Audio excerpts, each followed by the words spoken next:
A horrific scene. Armed gunmen attacking a crowd, opening fire on unsuspecting civilians. Horror and chaos. Men, women, dozens injured. The motive? Violence, terror, destruction. We're testing new tactics that we've taught between the police and the fire department for responding to these type of incidents. Operation Heat Shield, a Miami Beach police and fire department scenario played out at Coast Guard Station Miami Beach. An active shooter situation. Sadly, it has become all too familiar and real in society. Nausea. That there are more and more of these events occurring nationally, and we have to be better and faster at getting to the wounded and dealing with an event where there are multiple casualties.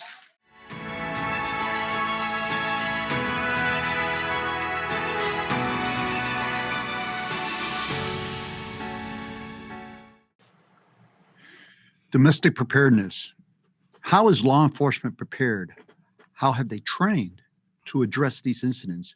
We know that the U.S. recently was involved in the bombing of the Iranian nuclear enrichment sites, and that spurred criticism, condemnation, threat, if you will, from not just abroad, but here in this country. We also know that throughout time, there has been a repeat of incidents causing mass casualties in the United States. One in particular was in Aurora, Colorado in 2012, the Aurora Theater shooting. We'll talk about that more in a minute. But today we want to talk about domestic preparedness from the law enforcement perspective and specifically from the Joint Terrorism Task Force members. I am Robert Asensio. Today on Bets and Badges, we have the honor and privilege to reintroduce a person that was here about a couple of weeks ago, gave us an incredible opportunity, insight into his career, but we wanted to go a little deeper into his professional work. Assistant Chief Danny Morgalo. Yes, sir. Morgalo from the city of Miami Beach. How are you, brother? I'm very good. Thank you, Robert, for inviting me back on. It's an honor and a privilege to be here. I'm very grateful for the opportunity to discuss a very important and timely topic that we really need to be aware of and discussing as a society to prevent things from happening. Absolutely. So we're going to get into your background in a minute, but let's bring on our guest. With us, we also have via video from Colorado, retired Deputy Commander Sam McGhee. Welcome, Sam. Such a pleasure and an honor to repeat the Chief's comments. Truly an honor and a privilege to be a part of this conversation today. Thank you for the invitation. So you were appointed the commander of the Space Force. Right. It was an honorary commander designation about a year ago, maybe a little bit longer ago than at the Buckley, used to be Air Force Base, now Space Force. You talk about an honor. Oh my gosh, just to receive that kind of recognition and designation. Well deserved. Congratulations, brother. Thank you so much. So let's get into it, Danny. Yep. So a couple days ago, firefighters were dispatched to a fire in Idaho. And I'm getting goosebumps thinking about it. They were ambushed. Yep. But that seems to come on the heels of number of other incidents here in this country from the Joint Terrorism Task Force. Let's give the perspective of what that is.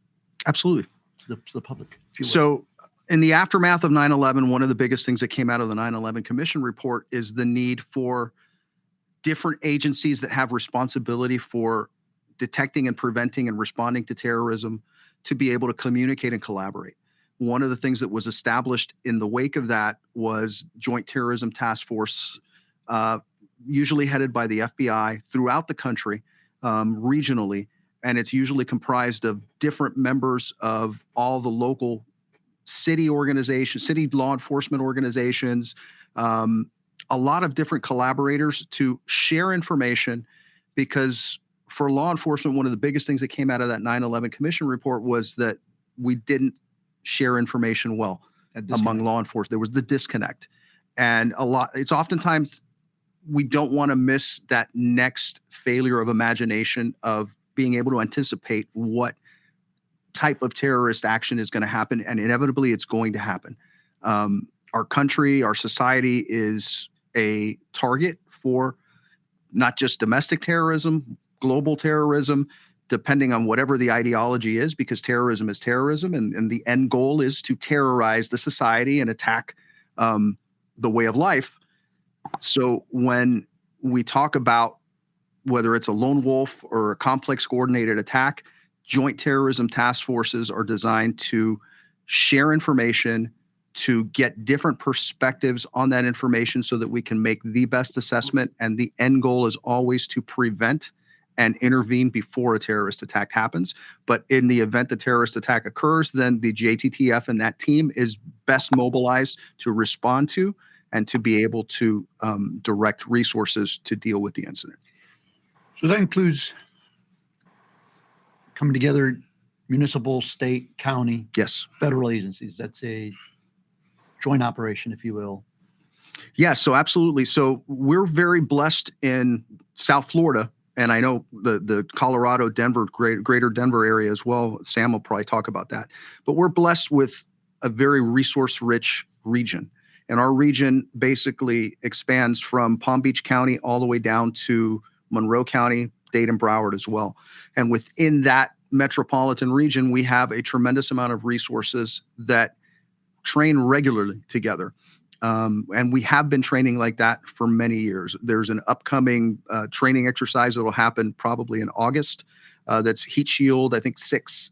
And that is a training exercise for all these different regional partners to practice and see and assess where their policies and procedures and response protocols are to deal with what potentially could be a complex coordinated terrorist attack. So practicums. And I bring that up because as an example of coordinated efforts, there have been many threats that have been mitigated, stopped, eliminated through the joint cooperation of these agencies, right? Yeah, absolutely. It oftentimes it's an innocuous piece of information that doesn't seem in and of itself to be something that's actionable, that when put together with knowledge and information that all these other JTTF partners have is what unlocks the key to prevent that next incident from happening. And from our perspective as law enforcement, it's often been said that we have to be right all the time, and the bad guys only have to get lucky once. Think about that. Think about that. Law enforcement is always on the ready, always on the lookout. And let's take a walk back in history so we can bring Sam in and kind of bring it up to speed here and up to current day. So July 20th, 2012, at the Center 16 Theater in Aurora, Colorado, there was a shooting. A guy comes into the theater, the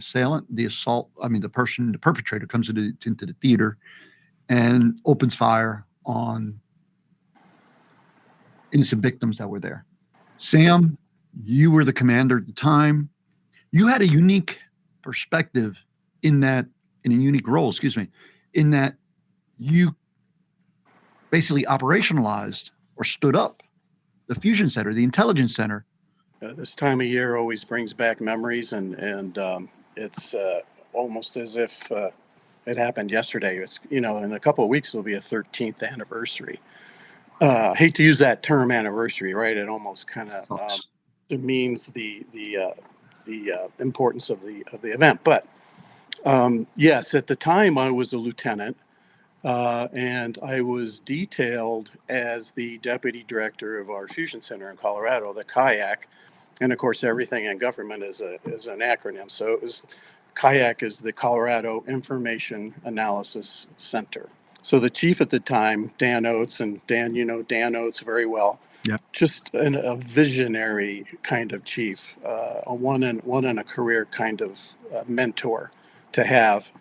Worked with the state authorities and asked them to allow me to be the deputy director of the fusion center. So in July 2012, July 20th, A lot of us were either on duty or awakened by a telephone call, a horrible telephone call that said there was just an active shooter at the Century 16 Theater. This happened at 12:38 a.m. on the 20th. So this assailant, you talk about premeditation, had booby-trapped his apartment and set a stereo to go off at midnight with just obnoxious electronic music, very loud and very disruptive.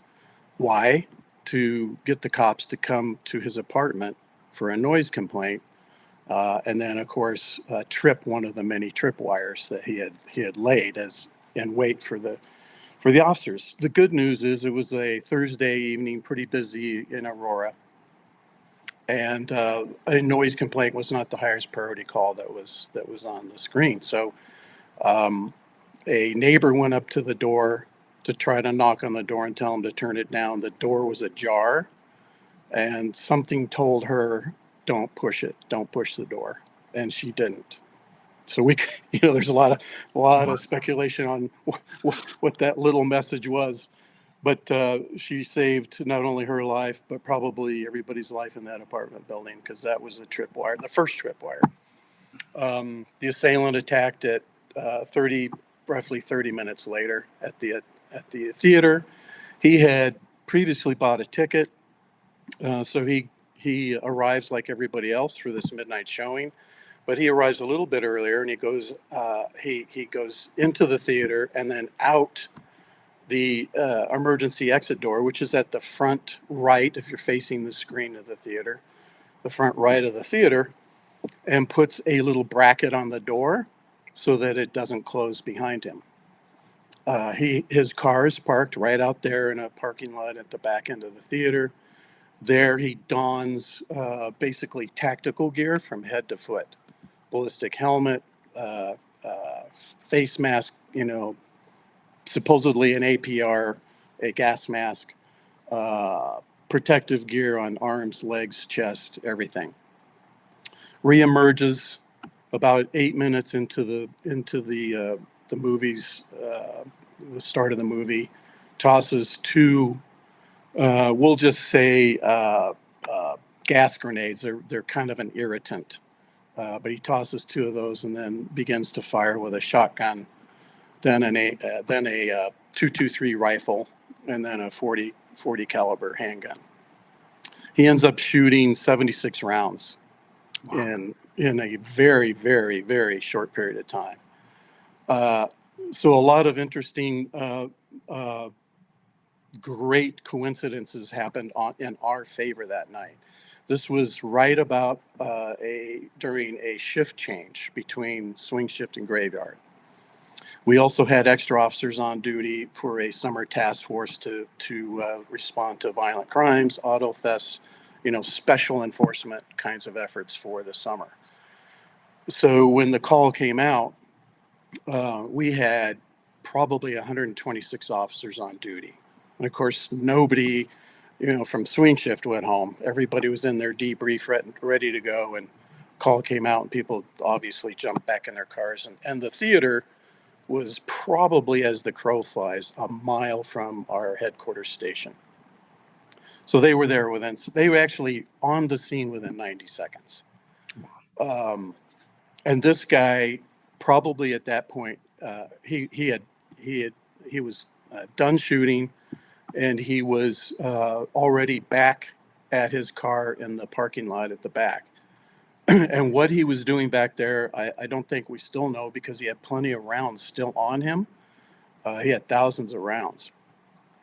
But the officers probably made an arrest within 6 minutes of being on the scene and kind of sizing up what's going on and, doing an assessment of the casualties and so on. So if you can imagine, when you're rushing into an active shooter situation, you want to be tactically sound, but you want to be precise and surgical in terms of focusing on the shooter. You want to stop the killing. And in those days, the focus was stop the killing and stop the bleeding. That's essentially still kind of the focus. Some of the tactics have maybe changed since then. But they made an arrest probably within 5 minutes, 6 minutes.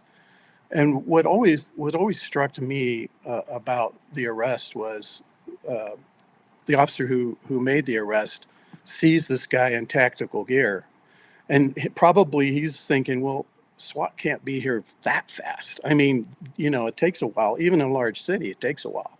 But what he noticed was the gas mask. It wasn't like the gas mask we wear. And so he was able to stop this guy and make an arrest. The watch commander was a newly promoted lieutenant on probation. Can you imagine facing this thing as a brand new lieutenant? And you have 126 officers on duty, rushing to or on the scene, and you still don't have enough officers to deal with something like this. Yeah. When it was all said and done, there were 13 killed, including an unborn child, 70 injured, 58 people were directly the victims of gunfire. Right. Of the 70, 58 were shot, and then another 12 hurt in the melee, right? The exodus. What goes through your head as you hear shots fired, all called for backup, and you're headed towards an active shooter? What goes through your head, and how do you prepare for that? So preparation starts long before you're actually responding to the actual incident. It's done through training. It's done through exercises. It's done through establishing that mindset among the culture of the organization that if this situation happens here, this is how we are expected to respond. And Sam mentioned that, the tactics have evolved throughout the years. Now we're dealing with a single response. So first person who gets on the scene, you go. And you go to where that gunfire is and you engage that threat and you try to neutralize that threat or at least distract that threat from killing innocent people as quickly as possible. And that's a practice, that came out of Columbine. Originally it came out of Columbine, and initially it was the first 3 or 4 people arrive, respond, and there was a lot of, rapid action tactics. Now in the wake of Uvalde and what happened there, and in what happened in Parkland a few years ago, the best practice among the industry is first person that gets there goes. Mm-hmm. And that goes all the way up to me with stars on my collar in my department. I've got a go kit in the trunk of my car. I've got gear. I've got extra magazines. I've got a tactical vest. I've got a helmet. If I happen to be the first guy there, I'm going. And somebody else who comes behind me will be running the show and hopefully backing me up. But the expectation is if you're dealing with an active threat or an active shooter, the first person that gets there goes to where that threat is and tries to neutralize that threat as quickly as possible. And then we start to bring in reinforcements to treat the wounded. But at no point does it become, it's a barricaded subject. Let's wait and see. No. It's go, neutralize the threat, stop the bleeding, stop the killing, stop the dying. Sam, from your 45 years of law enforcement, you've seen the evolution of tactical approaches to these type of incidents. Where are we at, and how do you see, what are the areas of great need for continuous change? Yeah, I think the evolution is a very strong and positive evolution, and what I mean by that is not only tactically, but philosophically. I think we as a culture, a law enforcement culture, are always open to new and evolve. Well, listen, the bad guys are evolving at every attack.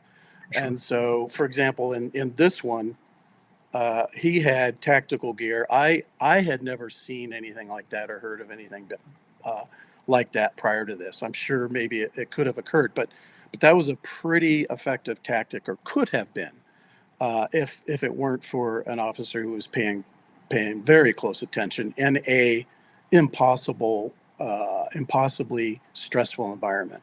So I think the evolution is very powerful moving forward.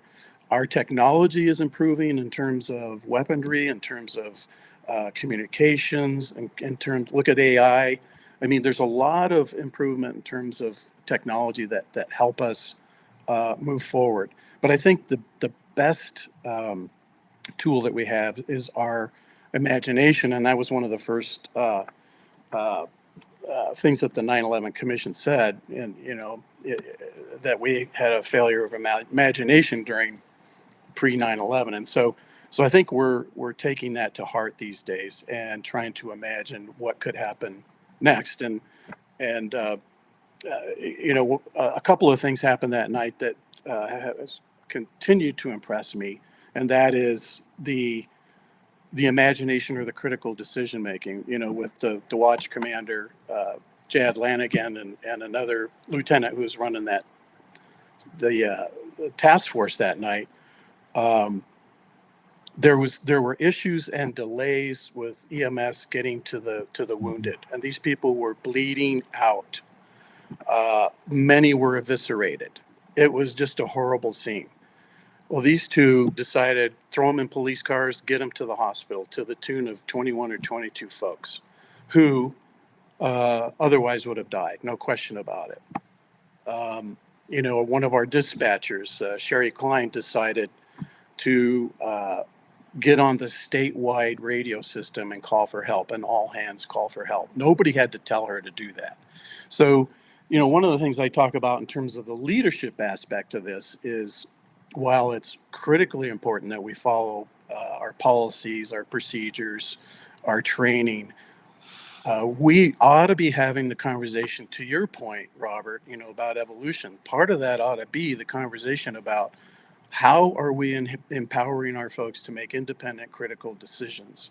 And that's scary in our business because it could go horribly wrong, but it's worth the conversation. It's worth the conversation and the exploration of what if it goes way off the rails and we have to save lives. I couldn't agree more.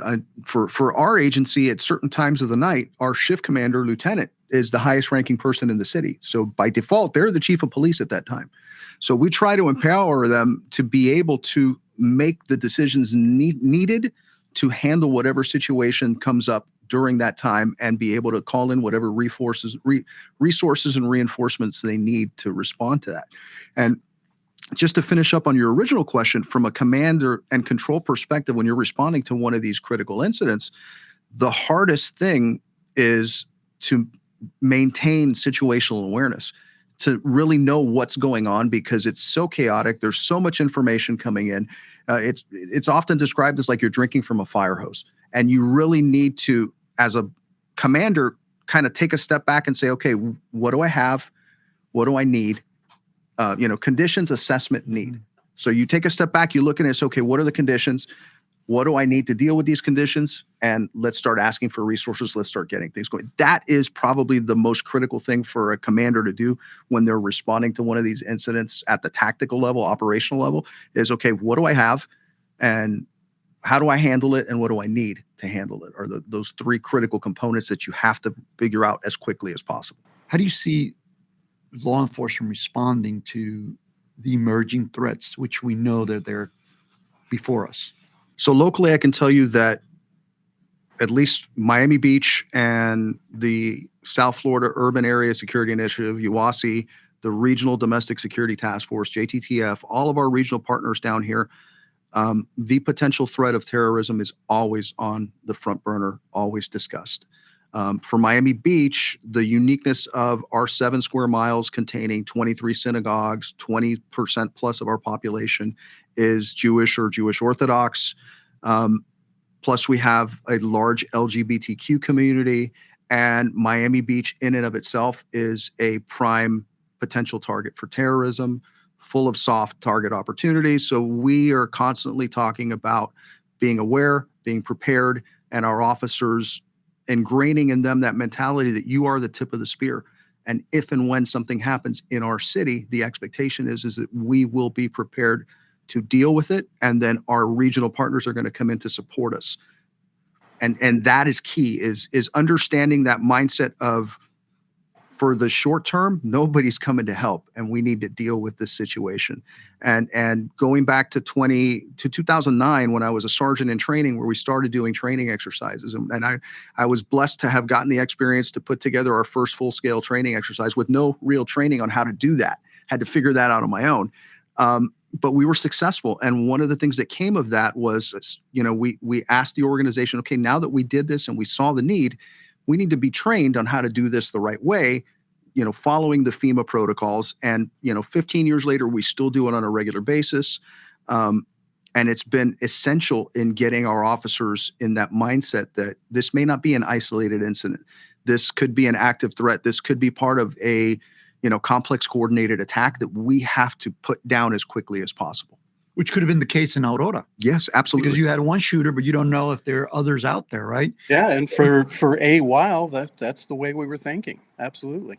Yeah, and just think of the chaos of if that bomb would have gone off at his apartment, just precipitating what was going to happen at the theater. You would have absolutely seen, okay, now you have an explosion in a residential building. Now you have, an ongoing active shooter. I mean, those are the kind of things that lend you that credibility that, okay, this might be more than just an isolated incident. And you have to train for that. That's the most important thing. Sam, I ask you, how do you see law enforcement preparedness today? Yeah, this is part of the evolution.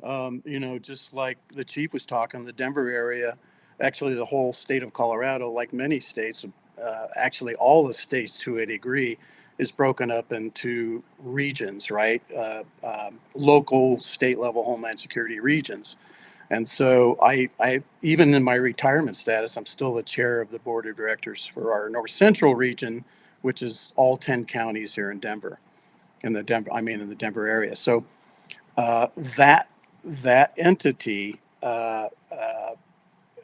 is the Homeland Security funding pass-through, and we analyze what we call capabilities, and that's post 9/11 talk for what do we do well and what do we do not so well. So, for example, we were criticized by the 9/11 Commission in terms of information sharing. So we're constantly looking at information sharing.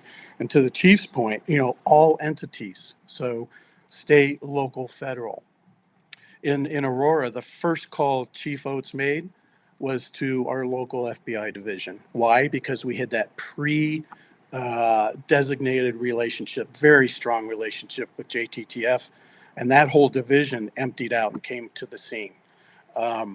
So those kinds of relationships need to be built or emboldened or improved significantly, so that when that phone rings, you're not saying, "Well, who was that guy again? I need to call." No, people personally. They're on your contact list, and you're making the calls. So that's how we analyze, I think, across the country, by and large, is our capability areas. We say, are we doing good enough here, well enough there? Information sharing, tactical aspects, communications was a big deal. Radio communications between agencies. So all those areas have improved vastly, and I'm really confident that if something were to happen today, that we'd be able to respond. But I just want the public to know that the threat of terrorism is always something that is at the front burner for our local law enforcement in South Florida, and I'm sure Sam can attest to it being front burner in the greater Denver area. Both Sam and I had the privilege of attending the Naval Postgraduate School Center for Homeland Defense and Security Master in Homeland Security training program. And that was basically a master's degree program, intensive on terrorism, threat of terrorism, threat detection, and just overall awareness. And that very program was born out of the ashes of 9/11. That program was created as a result of 9/11 to put together all of the different disciplines that are part of the Homeland Security enterprise, to be able to collaborate and create those networking contacts, understand different perspectives and different pieces of the bigger pie of terrorism from a public health perspective, from a fire service perspective. And I encourage anyone in whatever aspect of law enforcement or Homeland Security, fire service, public health, NGOs, tribal, look into it, because it is a tremendous resource that can bring a lot of value to not only your organization, but it can be a career-changing experience. Thank you for those wise words. We've been speaking via video with retired Deputy Commander of the Aurora Police Department, Sam McGhee. And in the studio, we have Daniel Morgalo from the City of Miami Beach, the Assistant Police Chief. Gentlemen, we can't thank you enough. Behind the scenes, we have our producer, Rachel Brummage. Thank you to the Millers, Grant Michael Miller, the Miami's Community News team, and you, the audience. Thank you, and we look forward to speaking with you next time.